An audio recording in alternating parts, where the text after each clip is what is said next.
اسرار درون آستانه شما، این مقدسات خانه شما، آبروی اهل کاشانه شما. پذیرا باشید صدای رادیو پیام با برنامه آستانه.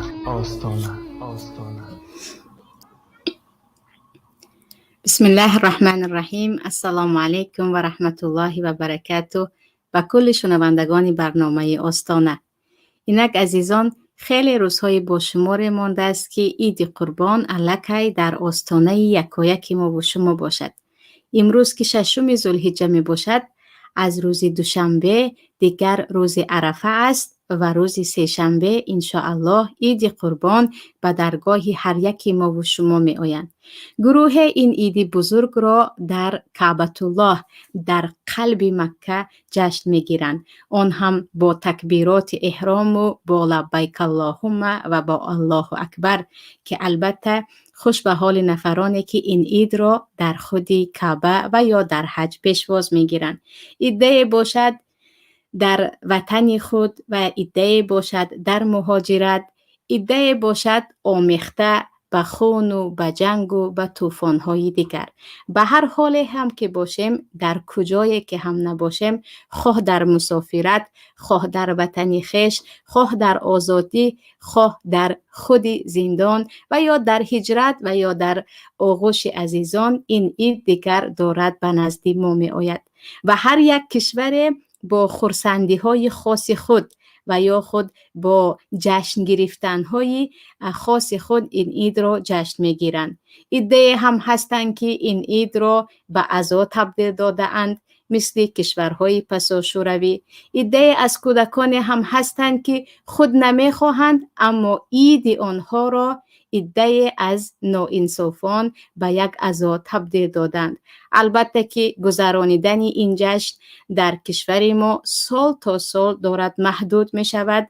و آن عید اصلی که باید از روی سنت و از روی اسلام جشن گرفته شود، با وجود زنها و کودکها و به بیرون برآمدن تمام مردم با صدای الله اکبر در کشورهای ما و البته در کشورهای پسا شوروی وجود ندارد. ولی به هر حال هم که باشد، دیگر عید دارد می آید و ما باید این عید را عیدانه پیشواز گیریم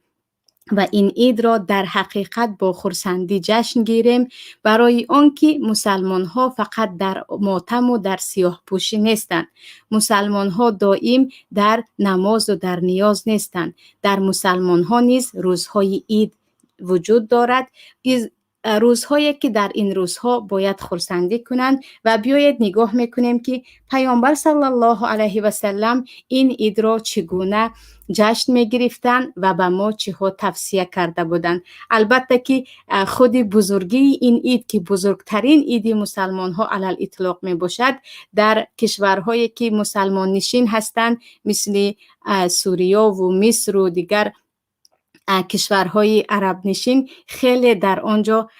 با یک حشمت پیشواز گرفته می شود. اما مسلمان های اقلیات یا خود جمعی کوچک مسلمان هایی که در کشورهای اروپا و یا در روسیه و جایهای دیگر زندگی می کنند، این عید برایشان محدود می باشد. ولی به هر حالی که هم می بینیم دیگر مسلمان ها این عید را جشن می گیرند و گویا که زمین به لرزه می درآید از صدای به نماز رفتن مسلمان ها، از صدای الله اکبر گفتن مسلمان ها و از آن خیراتی که از گوشت های قربانی خود به دیگران می دهند. و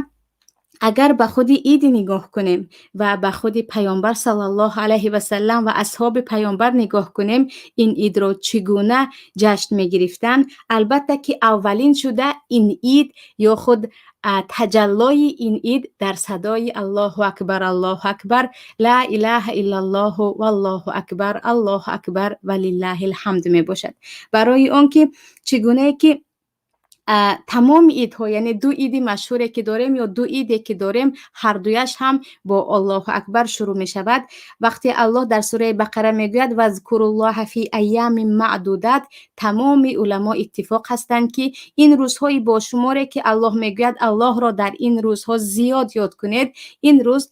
از روز صباح یا خود از صبح بر وقت نماز بامداد روز عرفه شروع می شود و تا 4 روز عید دوام می کند. یعنی روز عرفه و یکم، دوم، سوم، چهارم روز عید می باشد که در این روزها الکی ما جشنگیری را شروع می کنیم و الله اکبر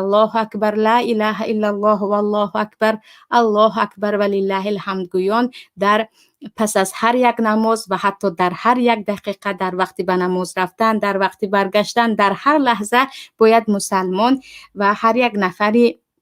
مؤمن این ذکر را تکرار کند. و گفتیم خودی الله اکبر گفتن از سحری روز عرفه شروع می شود، روزی که در آن روز ما روزه می گیریم و روزه روز عرفه گناه های 2 ساله را کاملا کفاره می کند. بعد از این در ما نماز عید است، نماز عیدی که حتی در مذهب ما امام ابو حنیفه رحمت الله علیه این نماز فرض می باشد و حتما باید همه این نماز را بخوانند و پیامبر صلی الله علیه و سلم این نماز را در مسجد نه، در نمازگاه یا خود در یک صحرا می خواندند، جایی که مردم زیاد به آنجا جای شوند. و علل خصوص در کشورهای مسلمان، در فلسطین و در لیبیا و در دیگر کشورها نیز عیناً موافق سنت پیامبر این نماز را در مسجد خوانده نمی شود، بلکه برای مردم صحنه‌های وسیع از میدان‌های فوتبال بازی یا میدان‌های ورزشی یا جای‌های دیگر یا مکان‌های بازار را تیار می‌کند خود حکومت که مردم در اینجا نماز خوانده شود. و البته که نماز سالی گذشته بود یا از آن پیشتر مسکو را که می‌دانیم تمامی مسلمان‌ها به میدان‌های ورزشی برآمده در مسکو نماز جماعت خوانده بودند یا نماز عید خوانده بودند. عیناً پیامبر صلی الله علیه و سلم هم در تمامی وقتی که نماز عید خواندن در مصلی یا در نمازگاه در یک مکانی وسیع نماز می‌خواندند، در مسجد نمی‌خواندند. و حتی حدیث در صحیح بخاری هست که میگفتند زن‌هایی که در خانه هستند، دخترک‌هایی که از شرم و حیا به کوچه نمیبرایند، آنها را هم امر کنید به نماز برایند. و حتی زن‌هایی که در عادت‌های ماهانه هستند، آنها را هم گوید به نماز برایند. وقتی پرسیده می‌شود که به روایت کننده این حدیث که ام عطیه هست، آیا زن‌های حایضه هم؟ میگویند آره، تا اینکه آنها صدای الله اکبر و نماز و ذکر دعا را شاهد شوند. پس در این نماز یا خود نماز عید بر خلاف نماز جمعه یا نماز 5 وقته حتی زنها را امر میکردن، یعنی خواستتان برآمدتان یا نه نبود، آنها را امر میکردن که برایت شما هم با مردها اگرچه اختلاط نبود جدا جدا هست این نماز را شاهد شوید و نماز عید باید خوانده شود. ولی بعضی ها گمان میکنن که وقتی میگوییم نماز عید زنها هست مردها هست، چگونه اونجا اختلاط است؟ البته این امر پیامبر صلی الله علیه و سلم هست و مردها کمی پیشتر، زنها در عقب‌تر نماز میخوندن. و حتی در صحیح بخاری آمده است که پیامبر صلی الله علیه و سلم پس از نماز را خوانده شده خطبه خواندند که بعد از نماز عید خطبه عید را بعد از نماز برعکس نماز جمعه خوانده می شود، به نزد زنها رفته به زنها علاهیده موعظه میکردند. یعنی یک موعظه خاص فقط برای زنها پیامبر صلی الله علیه و سلم داشتند که پس از نماز عید این را رفته و آنها میرسانیدند. ولیکن روزه گرفتن چه خیلی که گفتیم در روز عرفه از بزرگترین روزه ها در سال هست، برای آنکه در این باره حدیث ثابت است که 2 سالانه گناه ها کفاره می شود. اما از یکم روز عید که ایام تشریق است، روز یکم، دوم، سوم، چهارم روز عید، در این روزها روزه گرفتن حرام است. و در این باره پیامبر صلی الله علیه و سلم در صحیح مسلم حدیث است که میگویند روزهای تشریق یعنی روزهای عید پس از یکم روز عید دیگر 3 روز دیگرش روزهای خوردن و نوشیدن و ذکر پروردگار است. در این روزها روزه نمیگیرند. و البته که از سنت های خیلی بچش نمایان این قربانی است، قربانی که در بارش علاقه یک برنامه داشتیم و گفتیم که حتما باید قربانی های ما سن سال معین داشته باشند. گوسفند 6 ماهه باشد، بز 1 ساله باشد، گاو 2 ساله باشد، اگر شتر کسی قربانی کند 5 ساله باشد و این چنین باید از تمام عیب ها و نقصان ها این حیوان ها پاک باشد، یعنی عیب و نقصانی بر علا نداشته باشد و درباره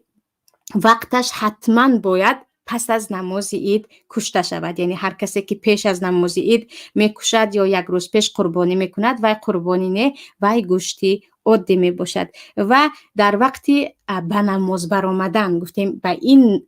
در این عید یا نماز این عید چگونه هست که هم زنها هم مردها و حتی کودک ها تمام نفران تمام مسلمان ها باید برآید و کاش که این سنت احیای این نماز در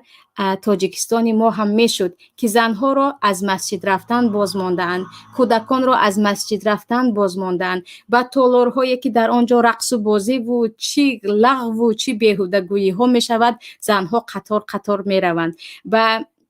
خودی نوروزگاه یعنی نمازگاه یا عیدگاه جای نداریم، اما نوروزگاه در هر یک دهات و در هر یک شهر است و نوروزگاه همه زنها رو میبرارند تا که شاهد شوند که چگونه ما میرقصیم و چگونه کارهای دیگر رو کرده میتوانیم. اما به نماز عید برآمدن در ما در زنها نیست. کاش زنها نیست چگونه که پیامبر امر کرده بودند زنها نیست در تاجیکستان هم به نماز عید میرفتند، از خطبه امام با خبر میشدند، از نماز عید با خبر می شدن، از تکبیرات عید که بالاترین شعارهای نمایان این عید این نماز عید است که هر کشوری که در آنجا مسلمان ها می نشیند با همین نماز عیدش دیگر معین می شود. اما چگونه که گفتیم متاسفانه بجای به نماز شوقمند کردن زنها و آنها را به نماز برایید دیگر شما راه راست را در مسجد ها پیدا کنید گفتن به نوروزگاه برایید، به مرشرفکه برایید، به رقص برایید، به چیزهای دیگر برایید میگویند و نماز که آمد تقوا شد و زن برآمدنش مکروه شد. یعنی خیلی ناعدالتی عیان را ببینید که گویا که از تقوا این است که زنها به مسجد نروند و به این دلیل هم دارند. و درباره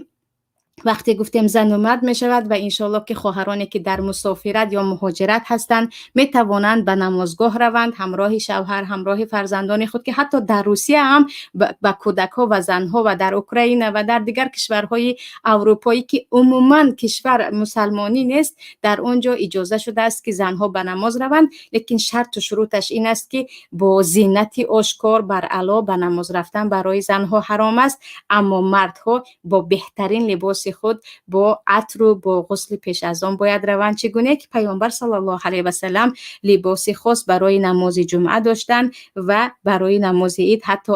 حضرت عمر و پیامبر صلی الله علیه و سلم لباس را خریده بودند که این را شما به عید پوشید، ولی چون از ابریشم یا خود شلک بود پیامبر گفتند نه این را من نمی پوشم. و درباره خود دیگر خرسندی های عید که مثلا در بعضی از کشورها میگویند این کارها رو کردن بدعت است و حتی بعضی از برادرانی که از علم شرعی تا حد باخبر هستند میگویند بعضی کارهایی که در عید میشود مثل دسترخوان آراستن یا عید گردک کودک ها اینا بدعت است و در زمان پیامبر نبود. ولی عزیزان اگر به حدیث نگاه کنیم، حدیثی که در صحیح بخاری هست در صحیح مسلم است، در این روز وقتی دخترچه ها در نزد حضرت عایشه سرودخوانی میکردن با دایره، دخترچه هایی که الکی قدرس بودن یعنی 5 ساله و 6 ساله نبودن، در نزد پیامبر در خانه پیامبر ببخشید در نزد حضرت عایشه سرودخوانی میکردند و این را پیامبر دیدند و چیزی نگفتند، فقط خود پشتشان را گردانیدن یعنی به طرف دیگر نگاه کردند و وقتی حضرت ابوبکر اومده گفتن این صداهای شیطان چرا در خانه پیامبر میبراید و عایشه تو چیکار داره میکنی، پیامبر صلی الله علیه و سلم میگویند دعهما فإنه یوم العید، آنها را به حالشان گذار، دخترچه ها سرودخوانی کنند، این روز روز عید آنها است یا خود این روز روز عید است. و عیناً همین حدیث در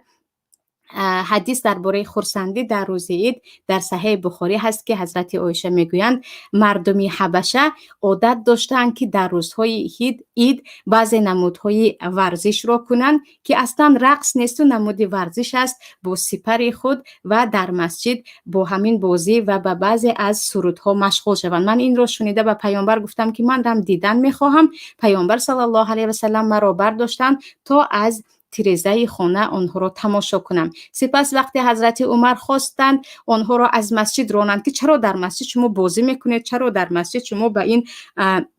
سرودخوانی و دعوی مشغول هستید، به این ورزشی که یعنی در بیرون باید کنید. پیامبر صلی الله علیه و سلم میگویند دعهما، عمر آنها را به حالشان گذار، بگذار امروز روز عید است. و در روایت دیگر آمده است بگذار یهودهای مدینه بدانند که ما نیز عید داریم، مسلمان ها نیز خرسندی دارند، مسلمان ها نیز می توانند در این روز خرسندی های خود را کنند. و تمام نمود خرسندی را، یعنی چه از عید گردک باشد، چه از هدیه دادن باشد، چه ترانه های عادی برای کودکان باشد، چه مسابقه های ورزشی برای کودکان باشد که کودکان از آن خرسند شوند و خوشحال شوند، مادامی که در آن گناه نیست، اسراف نیست، در این روز جایز است. و حتی مثلا سرود خواندن دخترچه ها یا خود دایره زدن در توی اجازت است، در وقت‌های دیگر نه، اما در این روز پیامبر صلی الله علیه و سلم به این چیز اجازه داده بودند که حدیث در صحیح بخاری و کتاب‌های دیگر سنن هم آمده است. پس این روز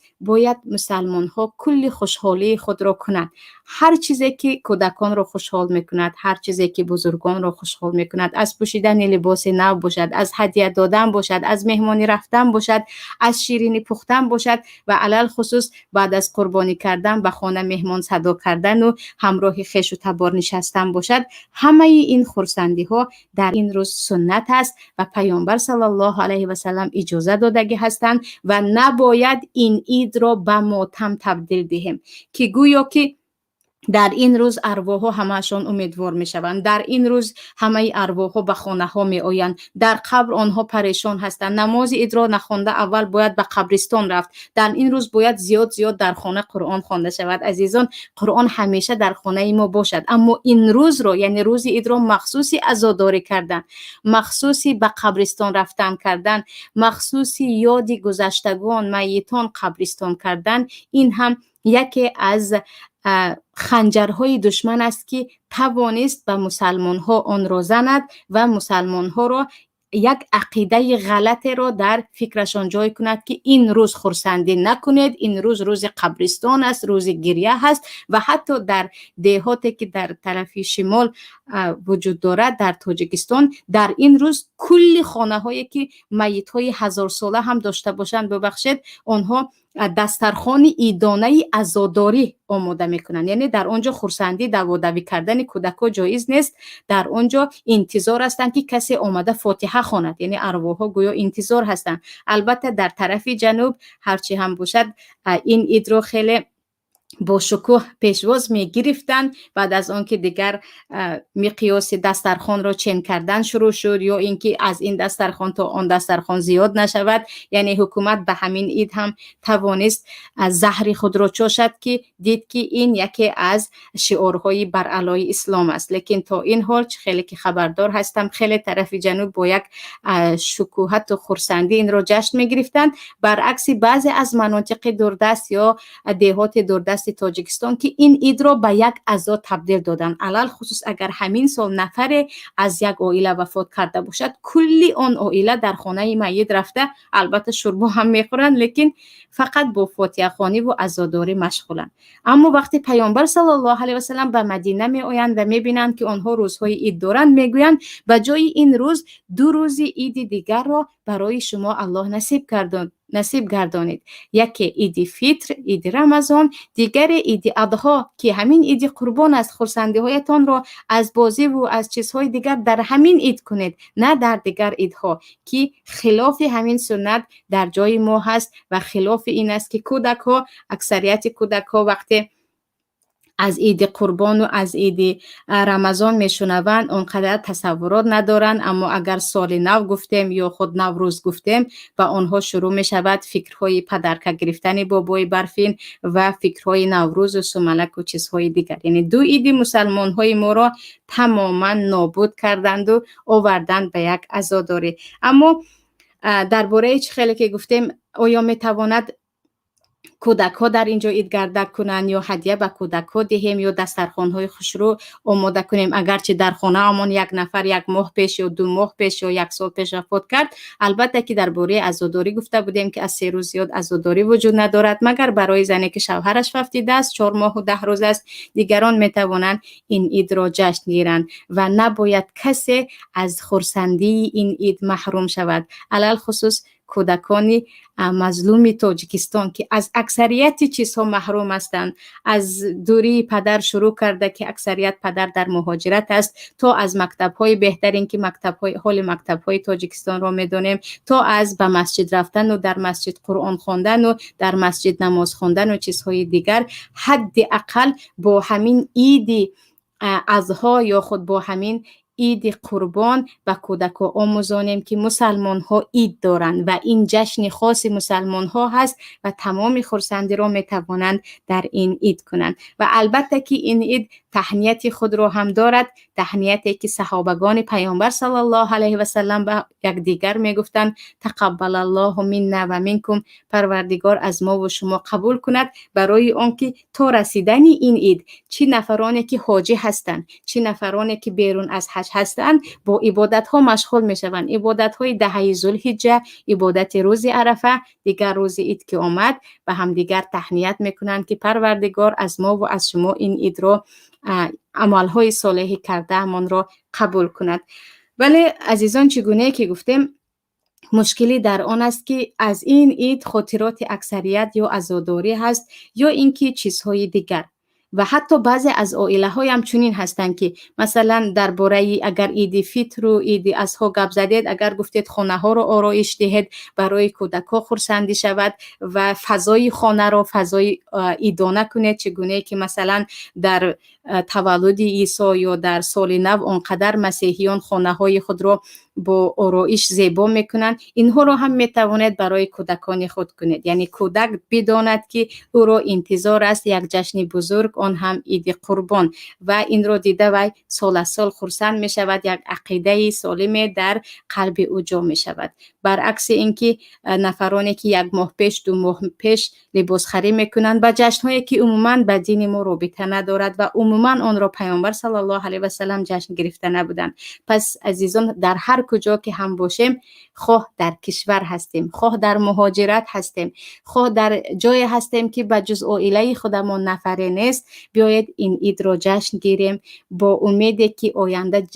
جشن گرفتن این عید دست جمعانه در وطن باشد یا خود آزادانه در نماز و در نیاز و در نمازهای عید با هم باشیم و حتما باید فضای خانه را و فضای جایی که زندگی میکنیم عیدانه گردد. البته که نفرانی که اقلیت هستند، یعنی در کشورهایی هستند که در آنجا مسلمان ها کم هستند، می توانند به مسجد ها روند و پس از نماز عید در مسجد همراه مسلمان ها یک زمانی معینی را گذرانند یا اینکه به یگان مکانی روند و مخصوص برای کودک ها این روز را همچون روز عید در قلبشان جای دهند و هرگز نباید به فکر نفرانی که مردن. یاد مرگ همیشه هست، اما علل خصوص روز عید آمده همین روز یاد مرگ کردن کلن خلاف سنت است. این روز خرسندی هست و متاسفانه هرچی را از ما گرفته توانست حکومت شوروی از علم و از علما و از کتاب و از خط نیاگان فارسی و حتی عیدمان را هم گرفته توانست که تا امروز هر روز حرکت میکنند باز این عید قطعه یا پاره از ما جدا شدن گیرد و ما خود را به عید دیگران زنیم و از این عید فقط از مرگ و از مردن، از تلاوت قرآن که همیشه هست اما فقط در همین روز قرآن خوانید و فاتحه خوانید و در خانه نشینید گفتن کلن خلاف سنت پیامبر می باشد. و اینجا عزیزان میبینیم به سوالها که سوالها درباره عید آمده است یا نه و بعدا انشالله باز موضوع را دوام میدهیم. سوال اول: از همه عبادت ها علم اخلاق در پیش می ایستد، چون که به همه عبادت ها استوار باشی و رفتار بد، زبان افلاس، با همسایه و خیشان بد رفتاری داشته باشی، به عائله خود ظلم کنی، عبادت های تو هیچ چیز است. البته همه گفته‌تان 100% درست است، اما چی رابطه به عید و به عید قربان دارد؟ سوال کننده عزیز، گفته‌تان همش درست است. اخلاق از همه بالا می ایستد و پیامبر صلی الله علیه و سلم میگویند بهترین شما همانی است که اخلاقش بهترین باشد و این چونین من آمدم تا اینکه اخلاق را کامل کنم. لیکن به رابطه عید و موضوع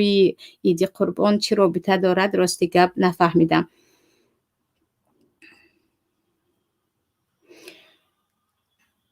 تکبیر تشریق از کی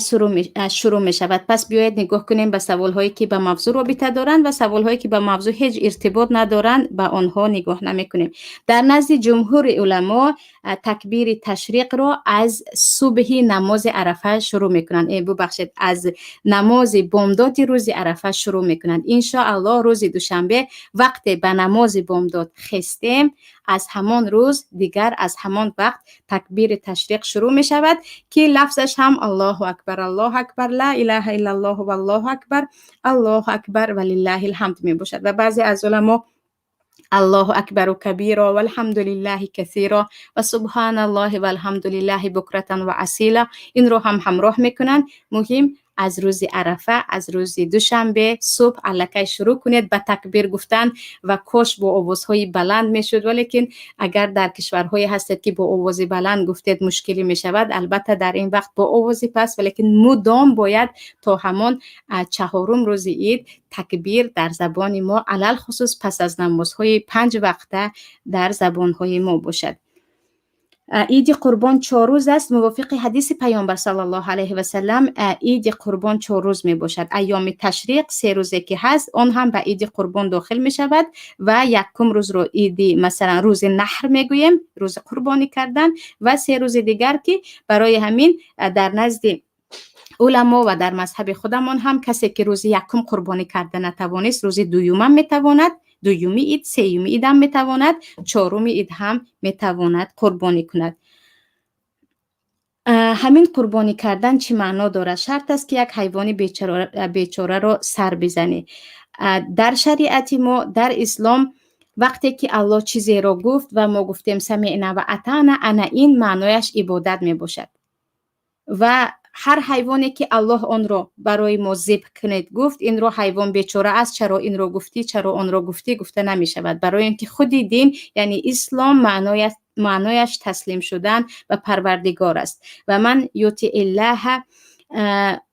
الله و رسوله و یخشى الله و یتقیه فاولئک هم المفلحون میگوید هر کسی که الله و پیامبرش را اطاعت کند و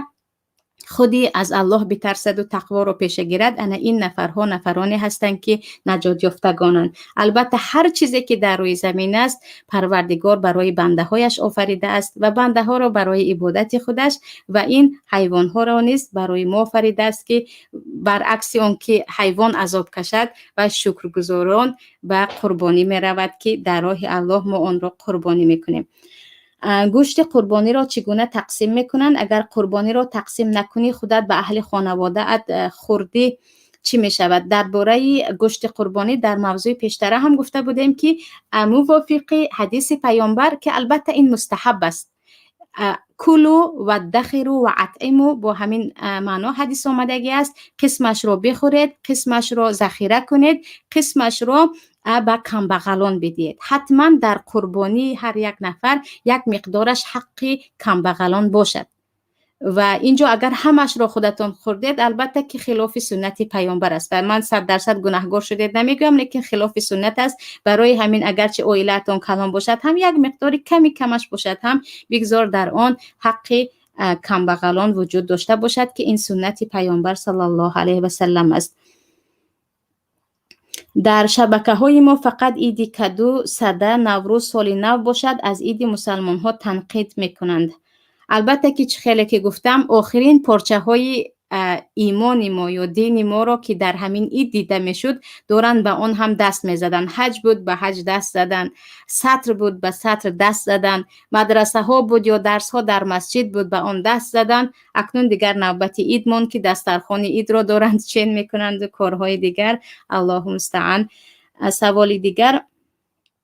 گوشت قربانی را خام تقسیم نکرده شوربا کرده خیش و تبا را دعوت کنی می شود؟ البته که می شود. خیش و تبا را دعوت کردن هم می شود، خام دادن هم می شود، ولیکن یک قسمش را حتما به جز خیش و تبار یا اینکه خیش و تباری کم بغل داشته باشد به قسمش را به او دهید. این بهتر است که این هم در آیت قرآن کریم است و هم در سنت پیامبر است که از آن بخورید و کمی از قانی و معتر، یعنی نفرانی که کم بغل و بیچاره هستند، به آنها نیز کمی از آن بدهید. همین گپ راست است که در روز عید قربان حضرت ابراهیم علیه السلام پسرش اسماعیل را کشتنی بود. خودی عید قربان و جشن اضحی از سنت ابراهیم خلیل است. وقتی که الله میخواهد پیامبرش را امتحان کند که امتحان کردن پیامبرها این خودش از حکمت پروردگار است که هیچ پیامبری نیست که امتحان نشده باشد و این چنین هیچ یک مسلمانی نیست که امتحان نشده باشد و امتحان درجه انسان را بالا میکند. خودی ابراهیم هم در خواب میبینند که پسرشان را قربانی کرده ایستادند و در آن وقت وحی خواب بود، یعنی هر چیزی که پیامبر در خوابش میدید آن را باید انجام دهد بود. سپس خواب میبینند که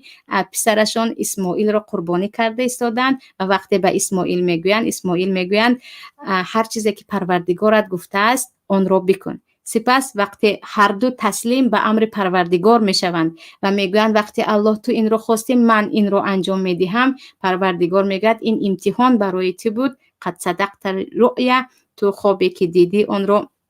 تصدیق کردی، عملی کردی. اکنون به تو ما دو گوسفند از جنت میدهیم که آن را قربانی کن به جای پسرت. انا از همان روز دیگر تا امروز سنت خلیل ابراهیم قربانی کردن حیوان در این روز آمده است.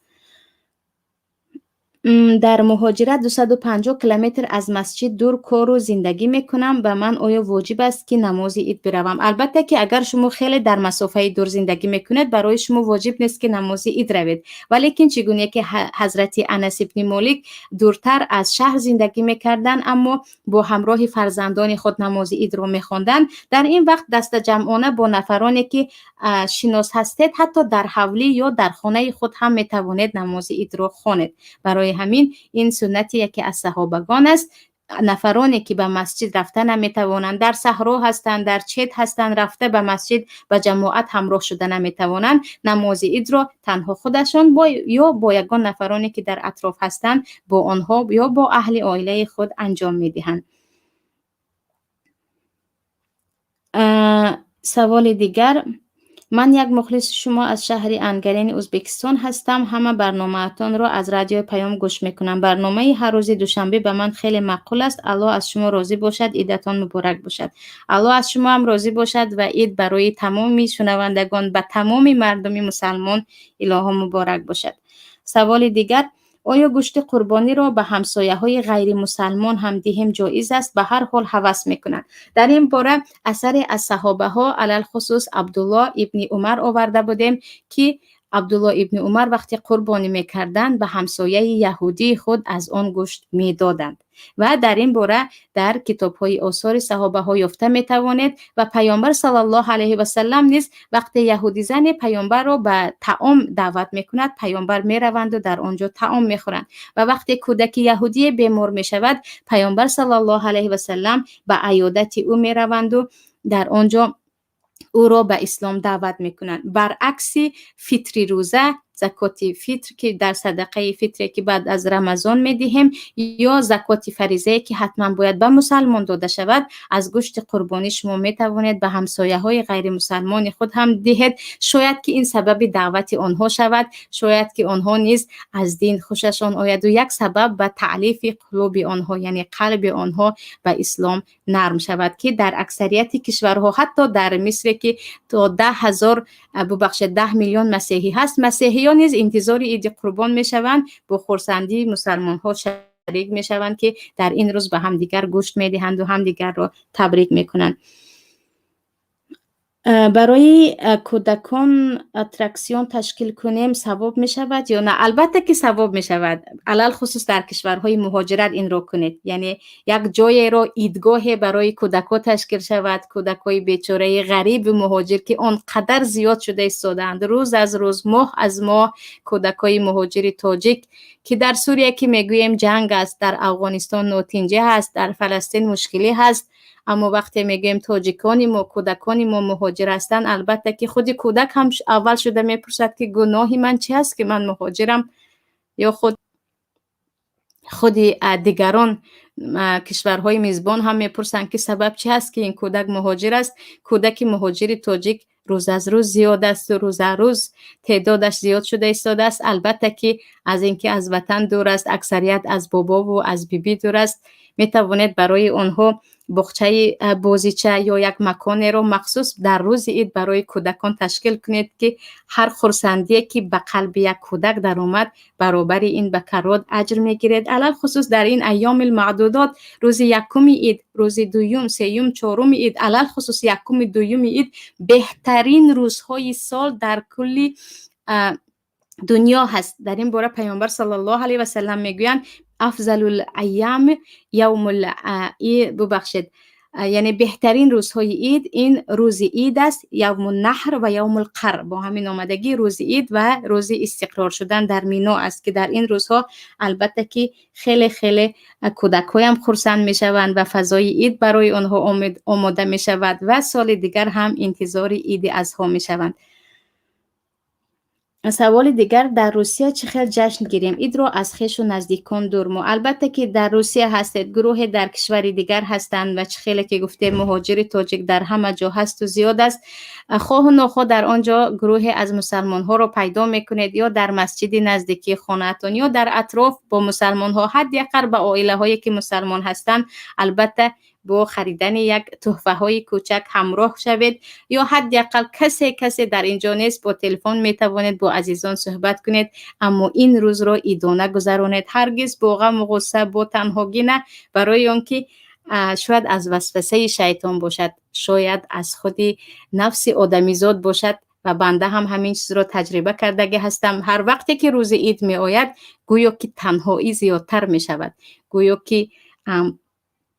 از هر طرف هجران و تنهایی ما را احاطه کرده ایستاده است و انسان میخواهد به جای جشن گرفتن در کنج نشیند و از عیدهایی که در کودکی در وطن بود همراه خویش و تبار بود از آن یادآور شود. ولی به کسی این را توصیه نمیکنیم. روز عید است، به هر راهی که در آن راه خرسندی است، با امیدهای نیک برای آینده، با هم صحبت شدن با خویش و تبار و البته که با هدیه فرستادن به پدر و مادر که نباید فراموششان کنیم، می توانید این عید را برای خود عید قرار دهید و جشن گیرید. سوال دیگر، خودتون میگفتید که عائله شما عید رو چه خیلی جشن میگیرد، دانیم و به ما عبرت شود. سوال کننده عزیز یکی از چیزهایی که از گفتنش، یعنی چیزهایی که تماما برای من ناخوش است درباره خودم یا بعضی از کارهای خودم گفتن است که به فکر خودم خودنمایی می نماید، ولی اینکه برای اون که یگان چیز گیریم و به آن ما نیز عمل کنیم میگوید. من فقط سحری عید رو، البته که از روز عرفه که الکی روزه‌داری است کودکان میفهمند، ولیکن هر سحر که از خواب بیدار میشوند کار میکنم که در نزدشان یگان تحفه عیدانه پیدا کنند. یعنی کودکایی که دارم، 4 کودکی که دارم، وقتی بیدار میشوند در نزد بالین خود الکی هدیه عیدانه خود را پیدا میکنند و گفتی روزها سورپرایز خود را که همیشه این را انتظار هستند که میدونند که این صبح در یگان جای خانه یا در نزد بالین ما را یگان هدیه انتظار است. بعد از این البته که با دسترخوان آراست کردن و متاسفانه جایی که ما هم زندگی میکنیم تماما یگان تاجیک هم نیست و یگان خویش و تبار هم نیست، دیگر اهل عائله میتوانیم به یگان مکان با هم رویم یا اینکه در خانه همان روز را جشن گیریم. روز دیگر البته که فقط به خاطر کودکان هم شده باشد، کودکان را به یگان باغچه‌ای که در آنجا بازیچه ها هست یا خود مکان های تفریحی میبریم که از این عید خرسند شوند و این عید را عیدانه گذرانند. و در اینجا سوالی دیگر، عید گردک رو سید مکرم از اسلام نیست گفتند. آیا راست است یا نیست؟ درباره عید گردک، درباره در عید خرسندی کردن، به خانه خویش و تبار رفتن، هر چیزی که هست، یعنی هر خرسندی که هست در این عید حلال است، بجز کارهای حرامی که موسیقی باشد، مثلا دایره که جای خودش رو دارد برای کودکان، یا اینکه در آنجا مثلا زن و مرد آمیخته شده رقص و بازی داشته باشند، که در همین یکی از کشورهای آسیای میانه دیدیم که در روز عید استودنت ها یا گفت ببخشید دانشجوهای بعضی از دانشگاه ها با هم داشتن رقص میکنن، یعنی در میدان ها برآمده. البته که اینها گناه هست و درست نیست، اما به خویش و تبار به عیادت آنها رفتن، این چنین هدیه دادن به هم دیگر و تمام اینها در شریعت حلال است و هرگز گناه نیست. و هر کسی که در کشور میگوید این کارها رو نکنید، در اسلام نیست، این کارها رو پیامبر نکرده بود، بدانید که کارهای زیاده که پیامبر کردن نکردن میگویند، نکردن کردن میگویند، و تا میتوان رخنه به دین و به آیین و به اعتقاد مردم میزنند که مردم تا توان از دین خود دور باشند. و اینجا عزیزان در باره خود عید صحبت کردیم، در باره آداب عید صحبت کردیم، در باره سنت های عید صحبت کردیم، و حتما این رو هم بدانید که عید، همین عیدی که در ماه هست یگانه در یک سال، عید قربان هم یک بار می آید و عید رمضان هم یک بار می آید. و عید قربان رو عید کبیر یا عید بزرگ هم می گویند، برای آن که این عید 4 روز دوام می کند، و جز روز عرفه که هم اون رو هم می توانیم عید گوییم که الکه از سحری روز عرفه تکبیر این روزها شروع می شود، الله اکبر الله اکبر گفتن شروع می شود. و پروردگار نصیب کند که یک ما و شما در عمر خود یک بار هم که باشد همین عید را در خود قلب مکه در نزد خانه پروردگار جشن گیریم، در مینا و در عرفات و در صفا و مروه و مزدلفه این را جشن گیریم، در آنجا پیشواز گیریم. ولی تا آن زمانی که به ما نصیب نشده است، بیایید این عید را چنان جشن گیریم که خاطرات خوبی برای خودمان باشد، خاطرات خوبی برای عزیزان باشد، و خویش و تبار باشد. هر چیزی که دیگران را خرسند میکند خودمان را خرسند میکند، در این عید انجام دهیم و هرگز به خاطر ناامیدی ها برای آینده، پشیمانی ها برای روزهای گذشته در این روز نشوید. بدانید که والله این همش وسوسه شیطان است که میخواهد این روز عید شما را به ماتم تبدیل دهد، چگونه که لشکران شیطان هم این روز عید ما را به ماتم تبدیل داده اند و تبدیل داده ایستادند. بیایید این عید را عیدانه جشن میگیریم و عیدانه سپری میکنیم، با امید این که این عید برای یکایک شما مبارک باشد و تقبل الله منا و منکم. الله از یکایک ما و شما عملهای ما را قبول کرده باشد و هرچه آرزوی داشته باشید در این عید، علل خصوص در روز عرفه که روز اجابت دعا هست، و آن روز هر دعایی که میکنید، البته اگر در آن گناه نباشد، بدخواهی به دیگران نباشد، اجابت می شود به دیگر نفران مسلمان و اهل دین. در این روزها بیایید همدیگر رو هم دعا کنیم و عید برای یکایک ما بگذار با مبارک و با آن برکات سپری گردد. السلام علیکم و رحمت الله و برکاته. اسرار درون آستانه شما، این مقدسات خانه شما، آبروی اهل کاشانه شما. پذیرا باشید صدای رادیو پیام با برنامه آستانه.